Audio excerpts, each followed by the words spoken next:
What's going on, everyone out there in YouTube land? My name is Jonathan Trailer. I'm a kidney transplant recipient who decided to start a podcast, and you're watching it. It's called Hope with Jonathan. If you're new here, we would love for you to subscribe to our channel right here on YouTube. But tonight, guys, we are featuring a very special guest, an incredible kidney warrior, two-time kidney transplant recipient, and gold medalist, Zach Brooks.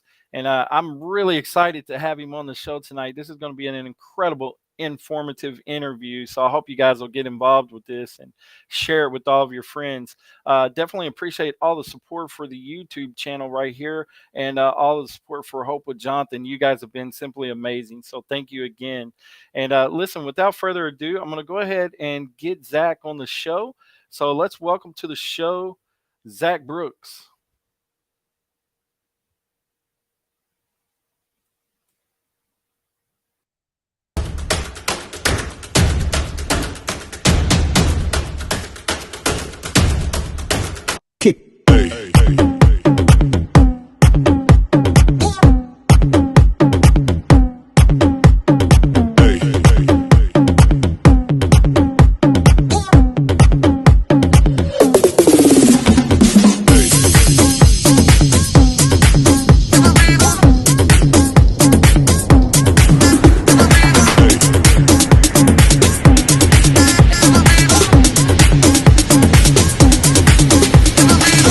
Everybody shake it, baby.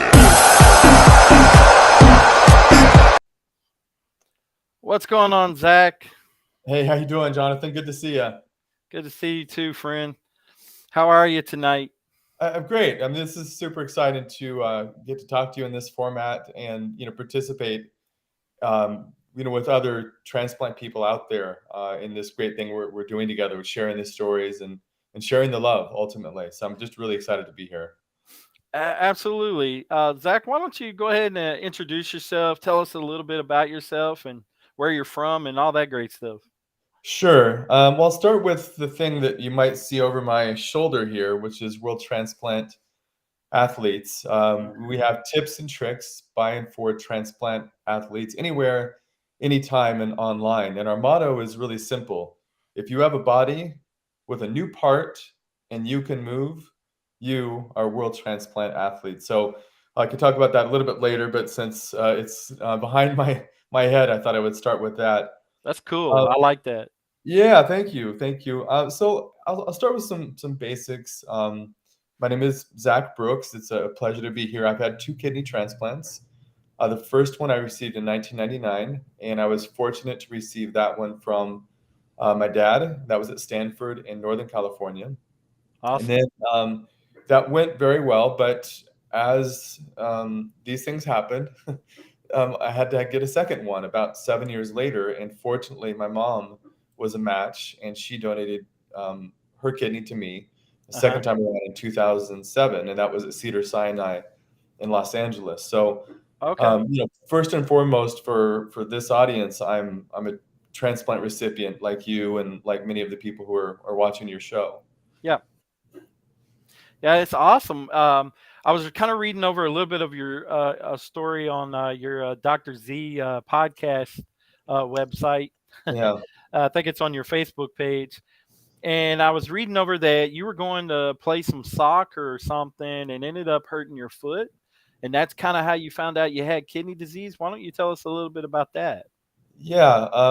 So, I was very active growing up. I played lots of sports. Soccer was my best sport. I ended up playing in college. I actually played in Europe when I was 17 for about a month. It was with the touring American team. We're about 50-50 in terms of our record. I think we won 10 games, lost 10 games, and maybe tied two or three. So I was able to play soccer Hmm. in Europe. And so lo and behold, 7 years later, 10 years later, I was 28 at the time, and I was playing in a sand soccer tournament in a place called Santa Cruz, California, on a beach. Hmm. I went to kick the ball, and sand, it looks all fluffy, but actually it can be a little bit hard if you kick at the wrong spot. So, Sure. immediately I knew my toe was kind of messed up, but I just limped off the field. When you play sports a lot, you think, oh, no big deal.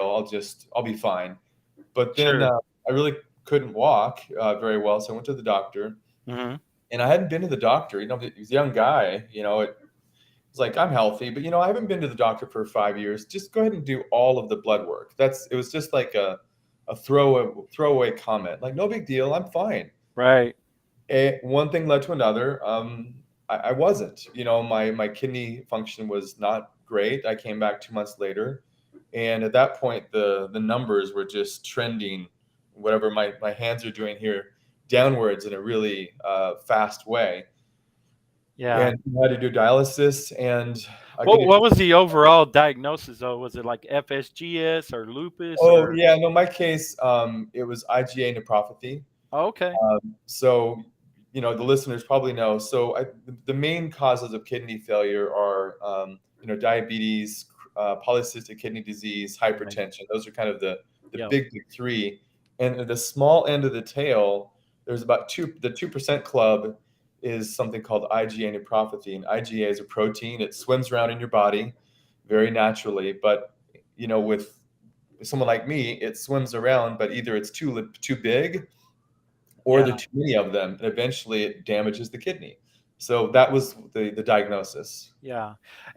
IgAN is kind of a rare uh, form that causes kidney failure or kidney disease. Um, It is pretty rare, Yeah, yeah. you don't hear of a lot of patients. I do know of a couple other, but Mhm. it's you're right. Predominantly is type two diabetes, hypertension, chronic kidney disease. Those are the top two leading causes. Diabetes being number one, Yeah. hypertension number two, and then you hear a lot of cases of PKD, polycystic kidney disease, Mhm. lupus. But then the FSGS is getting sort of common. I hear a lot of patients talking about that, but Mhm. IgAN is one that you really don't hear a lot of. Another one is Alport's, which Mm. also affects your hearing as Oh, well. wow. So that one's, I think in the same league as probably IgAN's pretty uncommon diseases, but I don't know. Maybe they're gaining a little bit of ground. Maybe it's more common than I think because I don't know much about it, but. Uh, Yeah. so, so from there, it sort of progressed, and then you ended up on dialysis. Yeah, so, it was I think it was, June 28th, 1998 was the day I broke my toe. Um, Hmm. somewhere early July, the doctor said, "No big deal, come back." I went back sometime in September, and then I started going back to the doctor a lot. And it was somewhere between September through February the following year. February is when I had to start dialysis, and maybe like a lot of your listeners, I didn't want to do dialysis at all. To me, hearing that word was worse than a transplant. So I started, exploring all these diets, and I went Mhm. to, various, well-meaning people, let's say, who wanted to help with nutrients and vitamins and massages and, all this sort of Holistic style of holistic medicine. medicine. And I Yeah, learned a lot from that, and I really still carry a lot that with me. But none of those folks ultimately could help me right then. And what really happened for me is I was, like I said, I was really trying to avoid this. I asked my doctor, well, what if I just don't do it? I was so stubborn. He said, right. well, you'll die within 8 days. Mm. Now that That changed your changes mind pretty quickly, huh? it changes your perspective on things pretty quickly. Yep. So, yeah, did peritoneal dialysis. I'm not very good with needles, so I got the peritoneal, which is it goes in the belly, and you have to do these exchanges, and that worked pretty well for me because I'm a pretty independent person, so I could be on the computer and still do that. So, and then that time around, the first time around, I only needed to be on dialysis around 8 weeks, and that was just to get my body kind of prepped and ready for the transplant that I got from my father in 1999. So Sure. it was really fortunate. Gosh, I'm a really lucky guy. Yeah. Oh, yeah, most definitely. So your mom was your first donor. No, my dad was my Or your first. dad, your father was your first donor. Okay. Yep. So your father was your first donor. Let me ask you a question, because this month is National Donate Life, and we're trying to talk to people about signing up to be a donor, and those type of things, which is an amazing gift of love.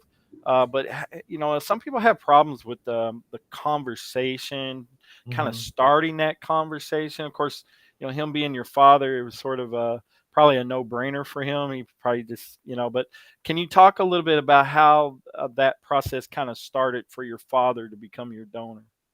Yeah, sure. I'll share, and I've also heard from people who have different conversations with their families. So I have a lot of respect and love for Sure. everyone in those moments. But yeah, it was very clear. I remember I was on the second floor of an apartment where I Hmm. was living in Palo Alto, California, near California Avenue. If anyone knows where that is, it's just across the street from Stanford.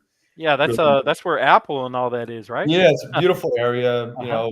At the time it was not quite as Silicon Valley popping as it is now, but Right. it was still popping quite a bit. So I remember the time of day was kind of late in the evening. My mom, my dad, and I were all talking, and my mom, I think it was the one who said, you know, parents are just supposed to die before their kids. Wow. So my parents were ready, Yeah. and they wanted to do it. So anyway, that was a special moment, Uh, obviously, Obviously. when my parents said that. It's one of those things you hear in life that um, it's so profound. Right. You can't you can never sort of uh, Sure. comprehend that. So anyway, I didn't expect that, Jonathan, but good job to ask a good question there. I apologize. I It's okay. it's Okay, definitely so a sensitive subject. I understand. oh And no, you no, it was a good question. So I was really fortunate, but my parents were, you know, they didn't know they could donate at that moment, but that was their mindset. Like, we are absolutely going to do everything we can to donate if we can. And then sure. just a short time after that, they received notification because they went to the hospital within a couple of days and got their blood drawn that they were donors. So, the conversation was with both, and my dad at that moment really stuck his hand in the air, like, I really want to do it.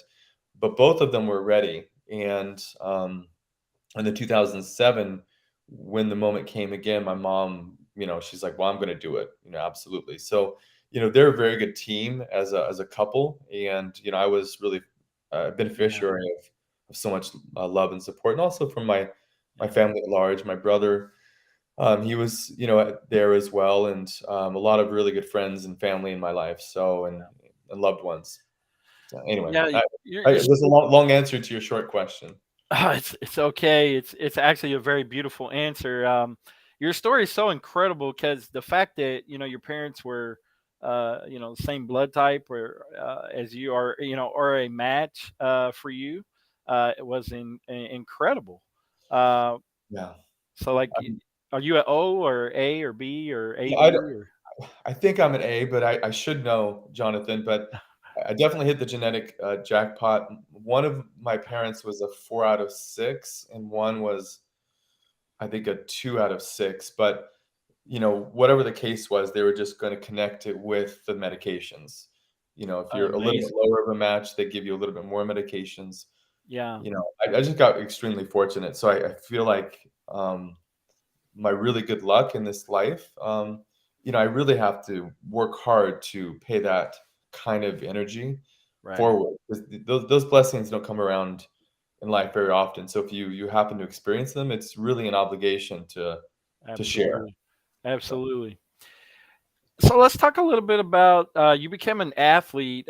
When did that start? I know you said like you were playing soccer, so obviously you were kind of an athletic kid coming up. And when did you start wanting to getting involved with like transplant games and things like that?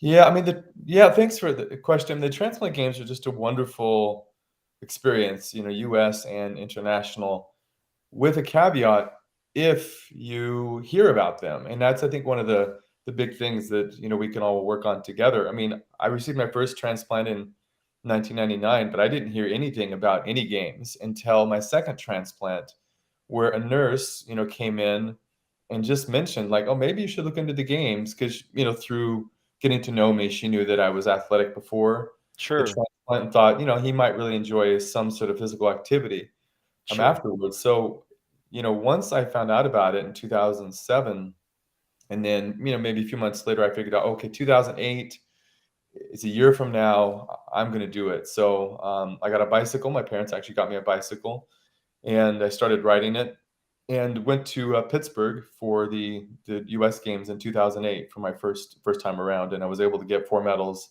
the first games I participated in. So it was really a yeah. wonderful experience, and one of those was gold in cycling. So I was pretty happy. Like, what other games other than cycling? What other things did you do there in the Yeah, transplant games? the first one was swimming and running, so kind of the triathlon sports. Hmm. And then, the following games I've done, lots of other things, lots of running events and lots of cycling events, multiple swimming events, volleyball, especially at the United States national game level. At the World Games, it's much more competitive, so you really need to focus and train like crazy, because the World Games are a whole other level. Yeah. How cool is it to connect with other transplant recipients there at the World Games or those type of events?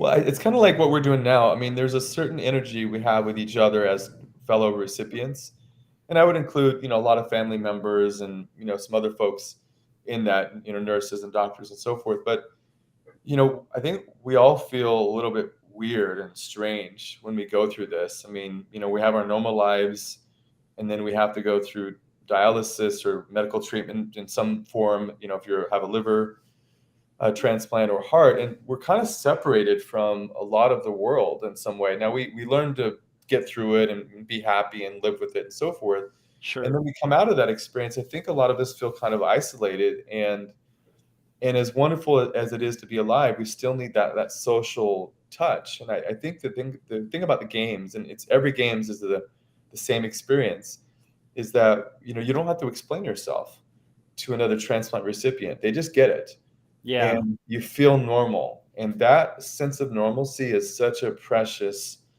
thing. I think that's, overriding. That's the every games I show up, I just feel normal.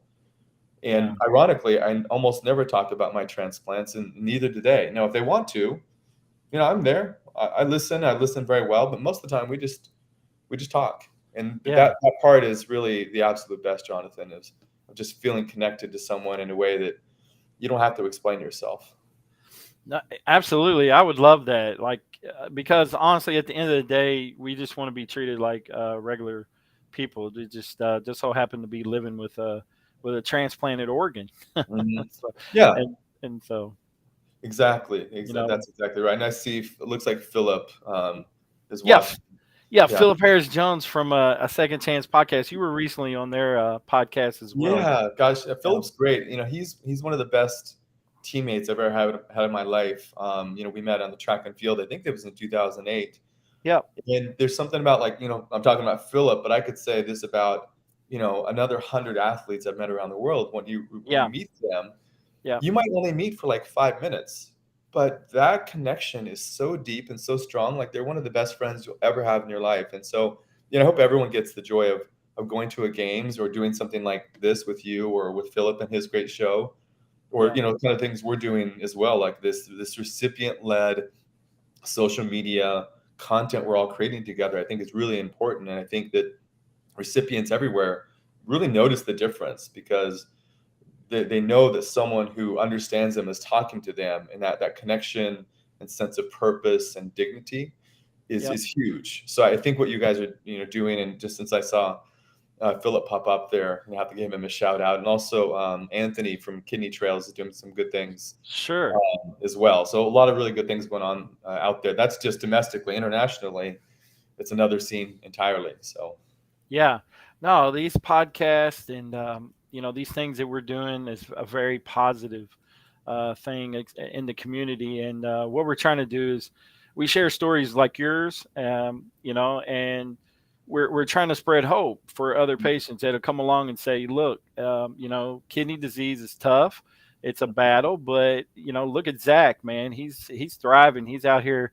He's in the transplant games winning medals, and he's went on and lived life. yeah. And I think what we're trying to prove is his life is not over with yet. Mm. You have a purpose, you have a plan, and this is it can you can live a great life as a transplant patient. And I think that's what you're doing, Zach, with what you're doing with World Transplant. Why don't we talk about World Transplant Athletes? What is this? What is World Transplant Athletes all about?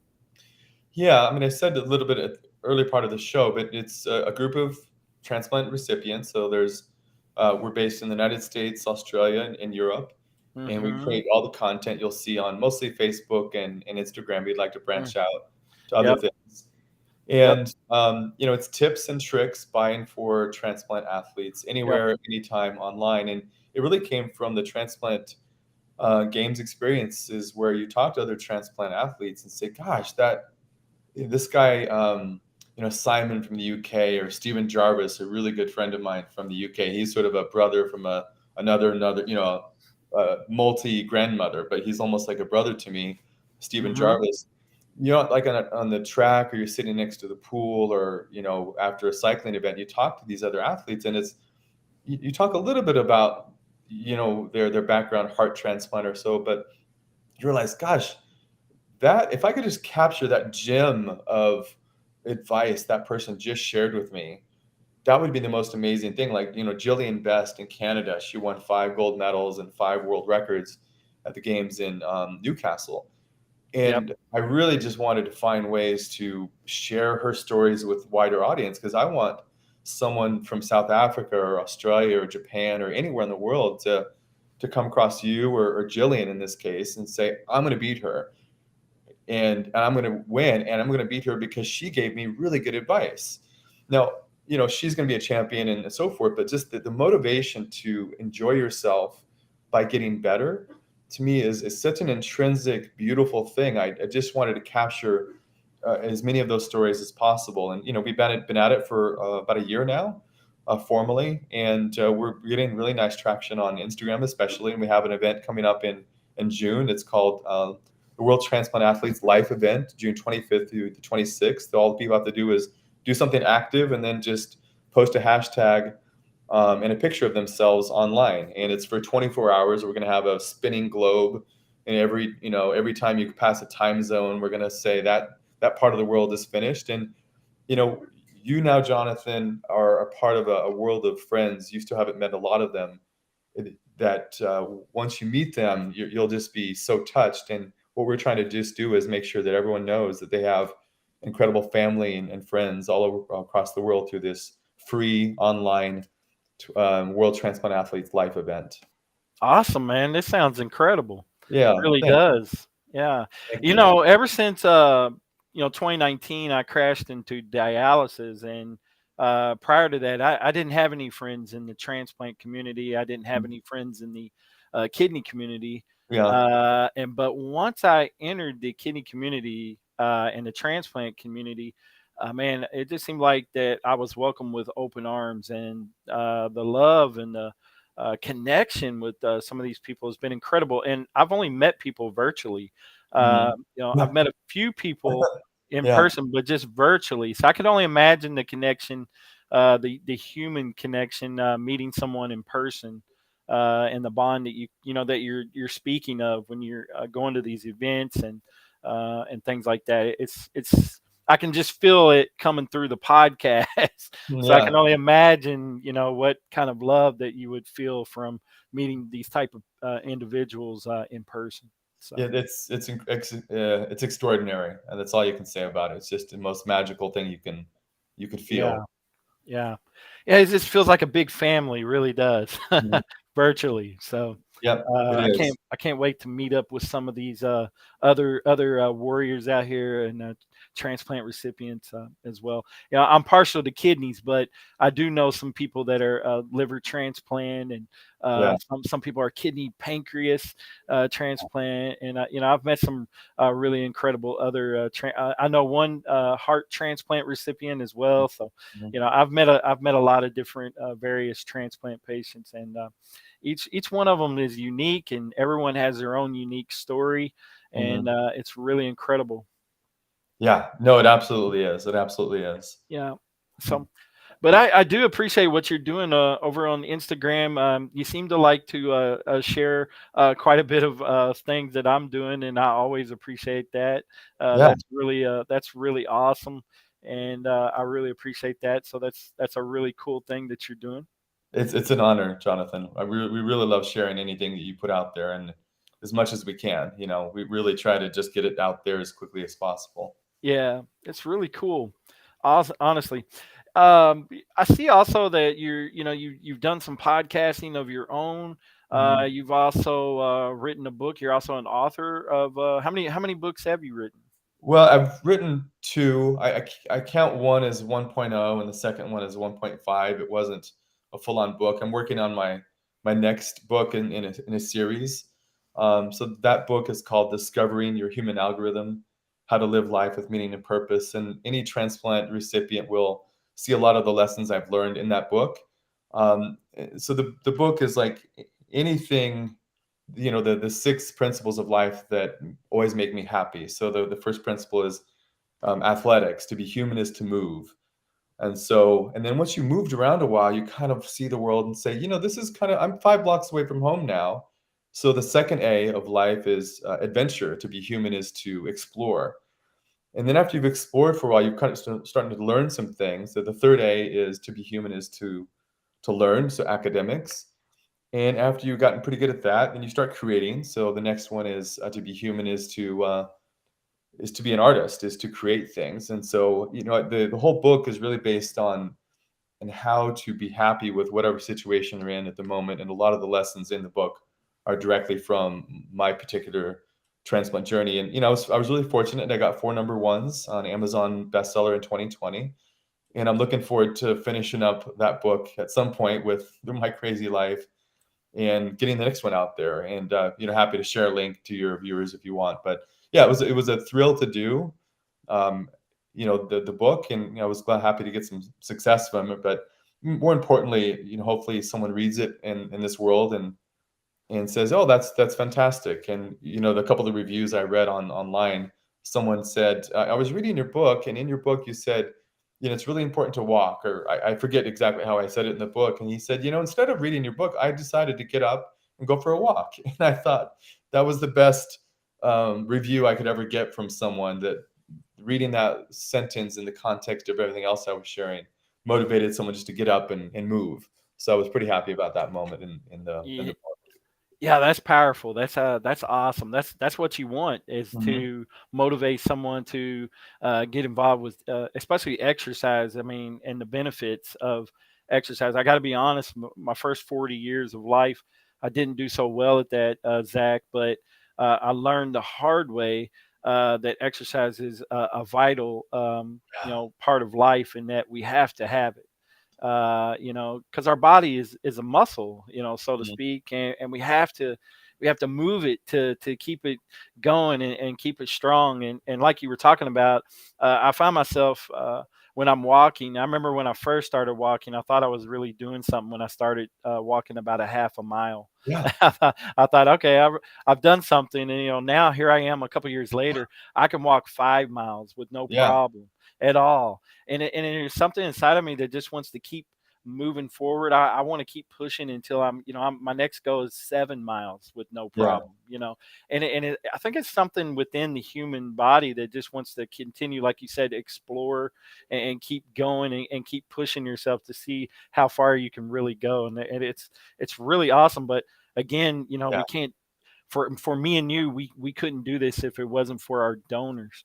And No, because that's what ultimately impacted our life, and gave us another chance to be able to do things like this. So I think that's what is an important aspect of this show, and things mhm. that we need to definitely address during this show, is that we couldn't do any of these things, we couldn't accomplish the things that we're doing in this life, if it hadn't been for our donors, which Zach's donors just so happened to be his parents, which is an incredible story. How Yeah. how are your parents doing since transplant? Yeah, I'm glad you asked. They're fine. Both of them, I think, the day after, and this is kind of the typical, exactly what the doctor said. So for a donor, what the doctors will tell you is that the day after is really really hard, and then day three, you're starting to feel almost normal again. And for my parents, they followed that exact same pattern. In my dad's case, he walked 4 miles 4 days after donating his kidney. Oh, wow. So he was, he's an extraordinary athlete, and he walked, and I was in the hospital bed, still recovering, and waved goodbye to him, and I don't know, an hour and a half later, whatever it was, and he was back, and he went for a walk. And my mom, she came to my bed, I think like the next day, even though she was in pain, and just came over and hugged me, and the rest of it. So both of them did extremely well, and they've never had any problems related to donating their kidneys ever. So Yeah. I think that's an important aspect to for people to hear too, because a lot of people, I think, are scared because of the fact of have questions and things like that, like how long will I live, and what happens, what happens if I get sick, or this, that, or the other. So it's nice to hear positive stories, which I will tell you. Uh, I hear a lot of positive stories from living kidney donors, and most of them are doing well, and, yeah, and living just a normal life, just like me and you are with one kidney. So it's great to hear that. I'm glad your parents are doing really well. yeah. Thanks. They'll appreciate you asking. Absolutely.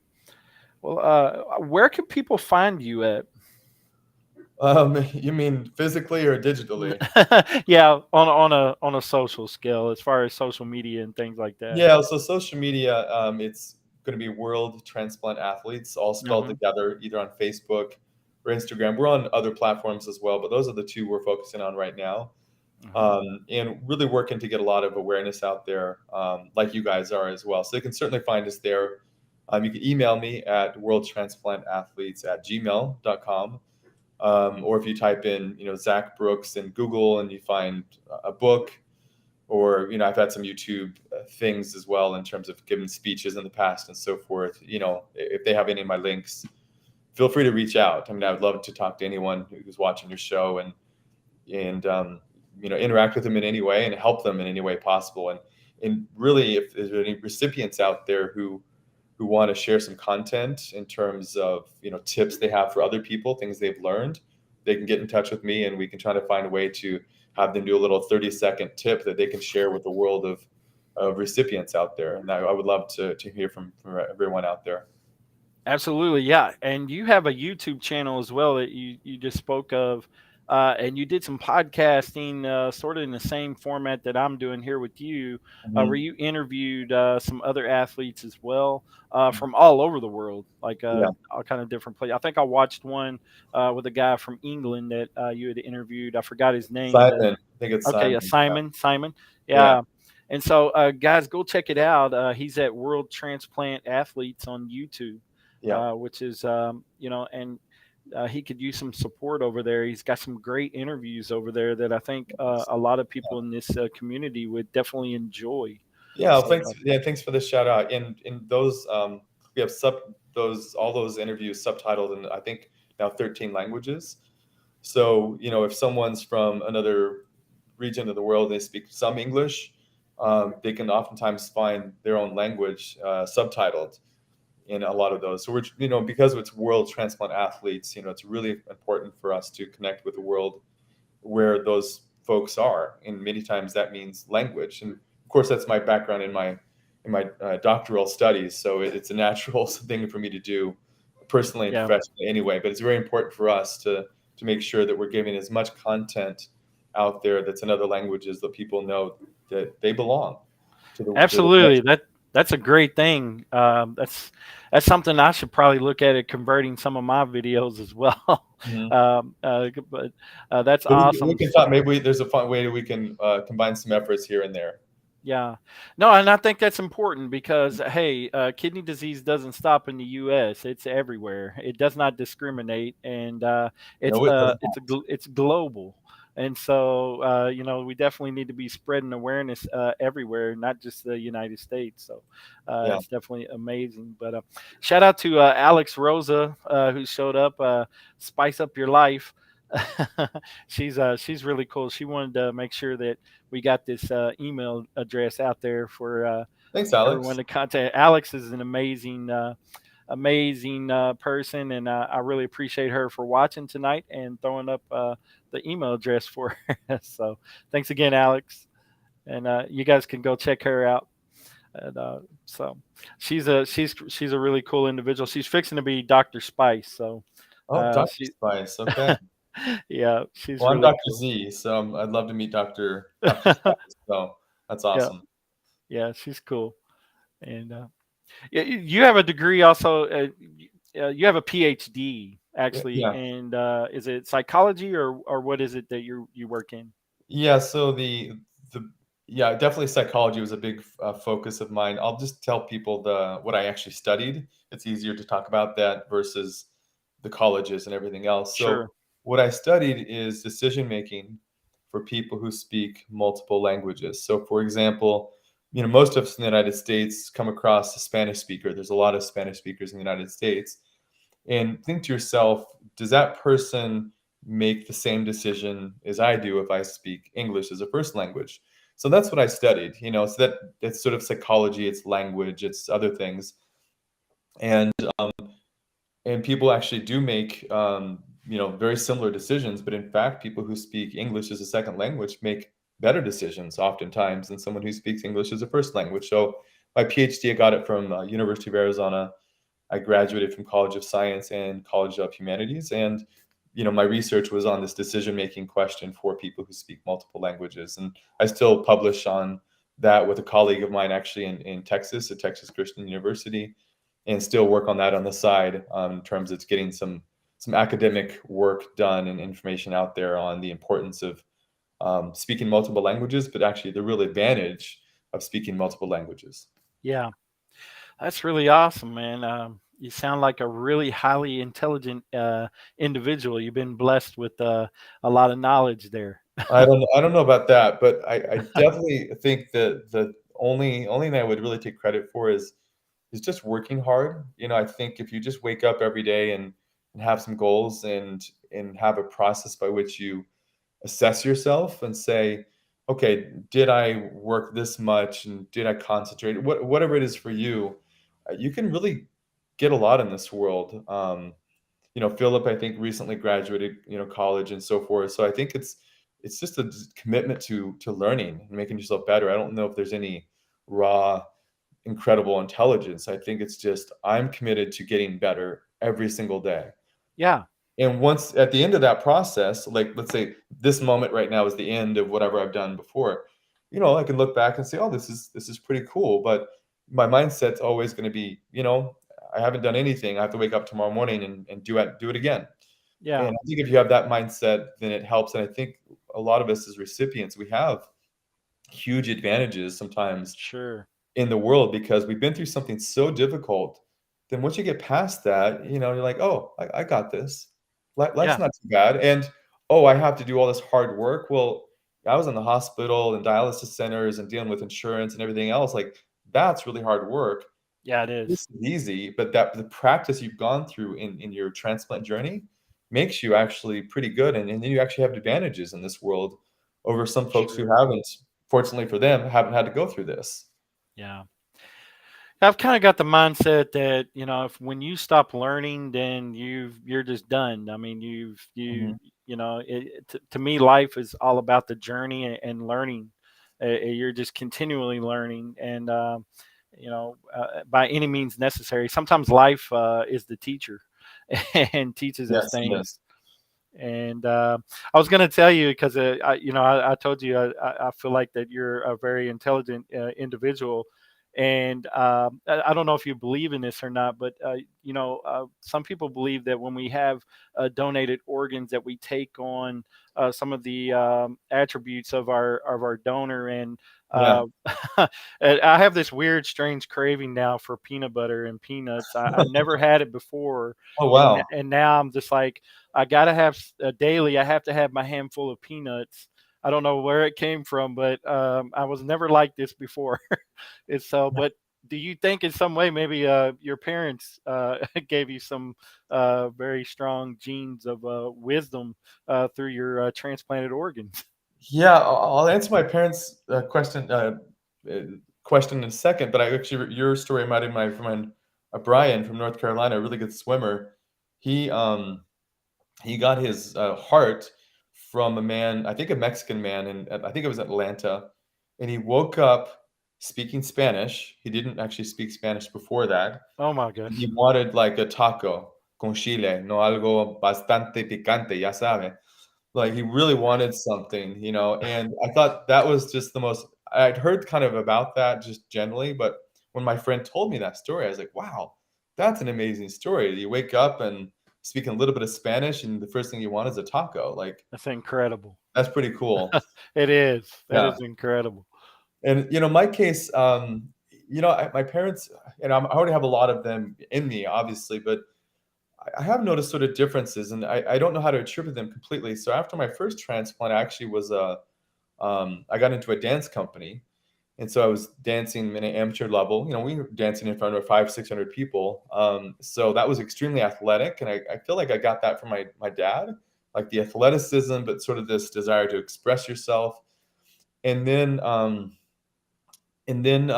back to my second transplant is when I started my academic life, and that's got the PhD. So I think I got a little bit of that in terms of like the first transplant. I did the dance, and then after that, I was in Hollywood. I was an actor for a while, so I have some credits on IMDb. So 10 credits actually altogether. Oh wow, Uh, that's cool. so I think it was kind of there somewhere inside of me, but there was something about getting that first kidney that kind of motivated me in some it's very clear, like, when it's inside of you, like, I think the viewers will understand this, like, that it's true, but it's hard to kind of put that into sort of anything scientific, but there were certain things that I felt that came from that organ, from my dad, that made me want to do, that kind of thing, like I said, dance company and acting, and then after that, it was all about academics, and so, I feel like there was a little bit of umph from those organs that wasn't there before. Cool, man. That's awesome. Yeah. It's really amazing. You mentioned acting, and what sort of acting was you doing? Was you doing some commercial work or Bad some bad acting, very, very bad acting. bad acting? Yeah, I mean, the movies were so bad, Jonathan, that the Internet Archives came around, the service that, like, goes and tries to archive everything that's ever been put out on the Internet, and they took a pass.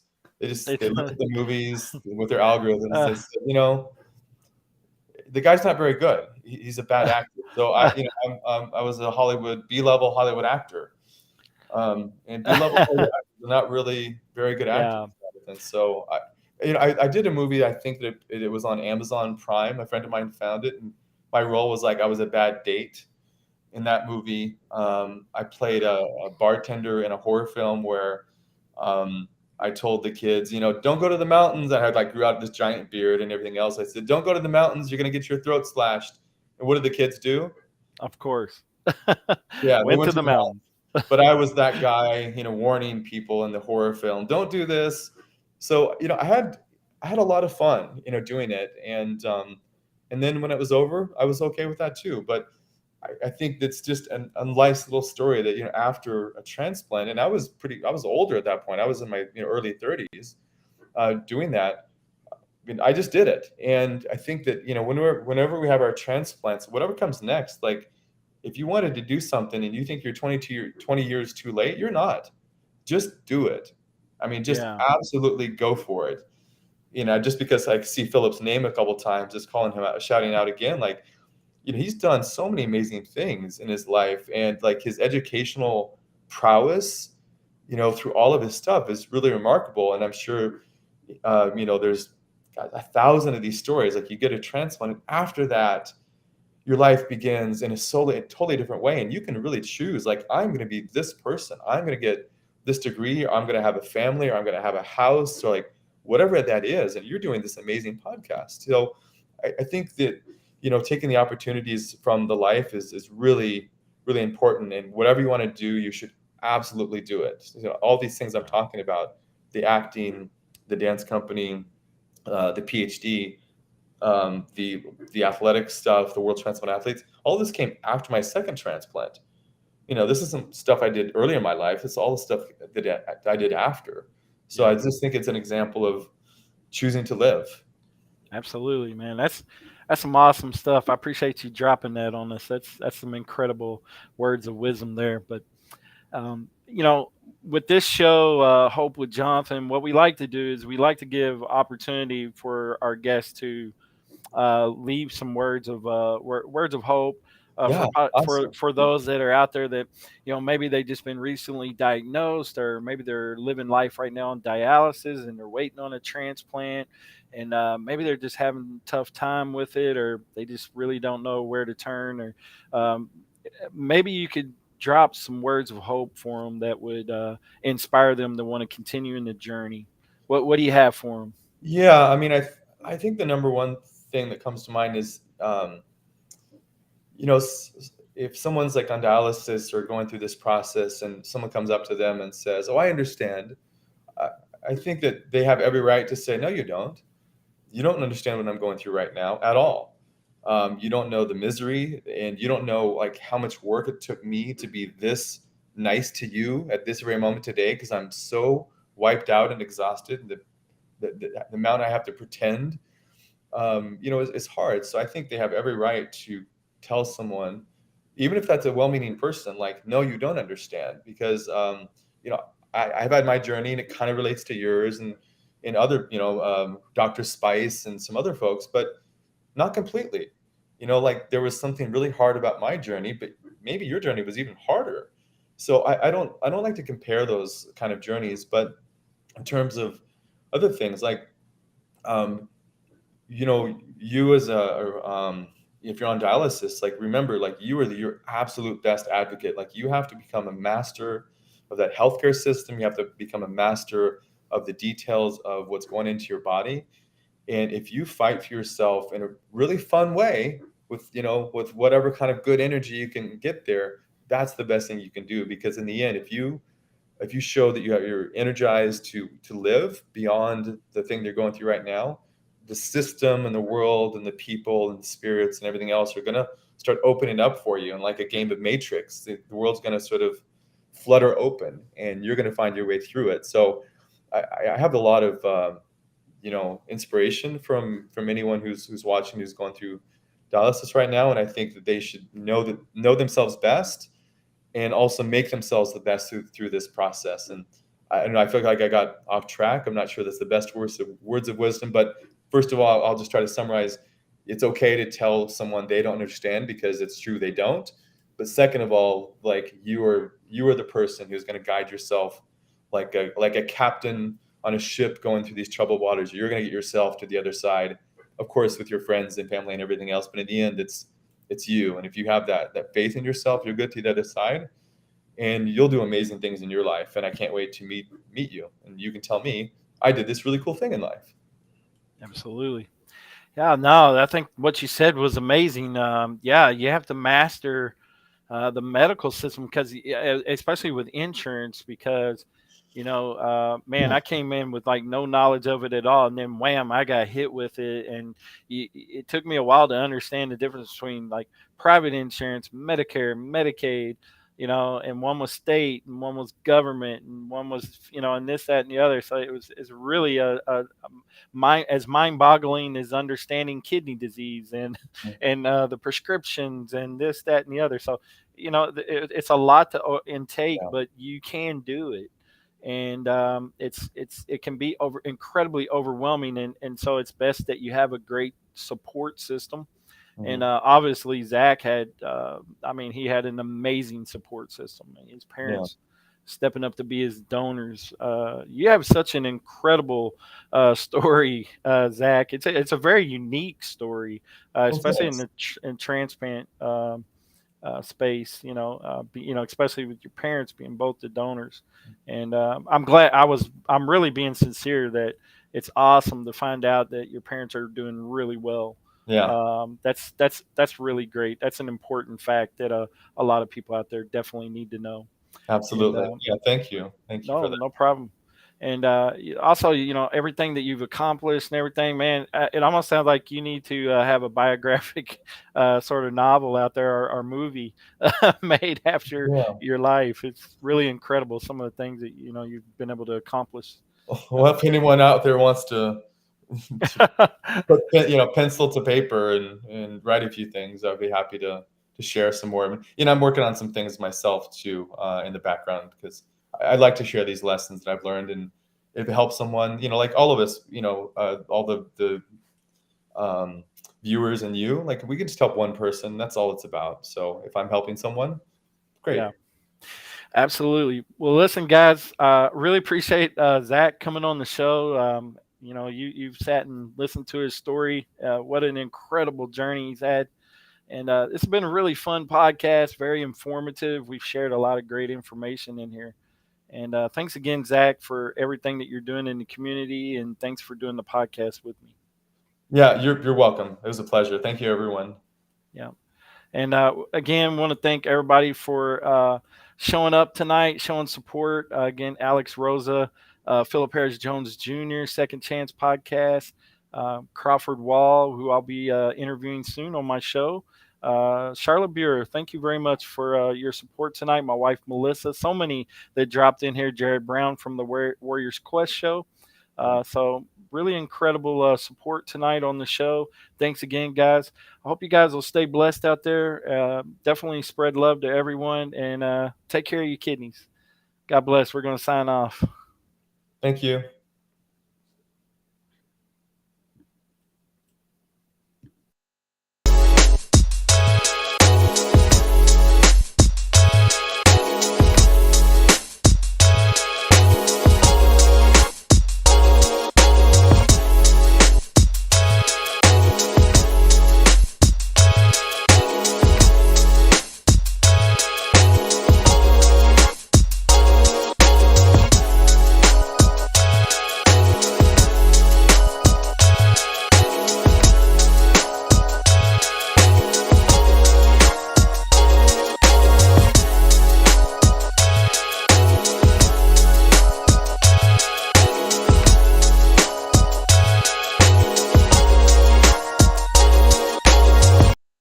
Jonathan is created as an informational, educational, and entertainment show. Hope with Jonathan hosts, guests, partners provide information on the basis of research and personal experiences, and is not to be taken as or implied as diagnosis of any disease or treatment.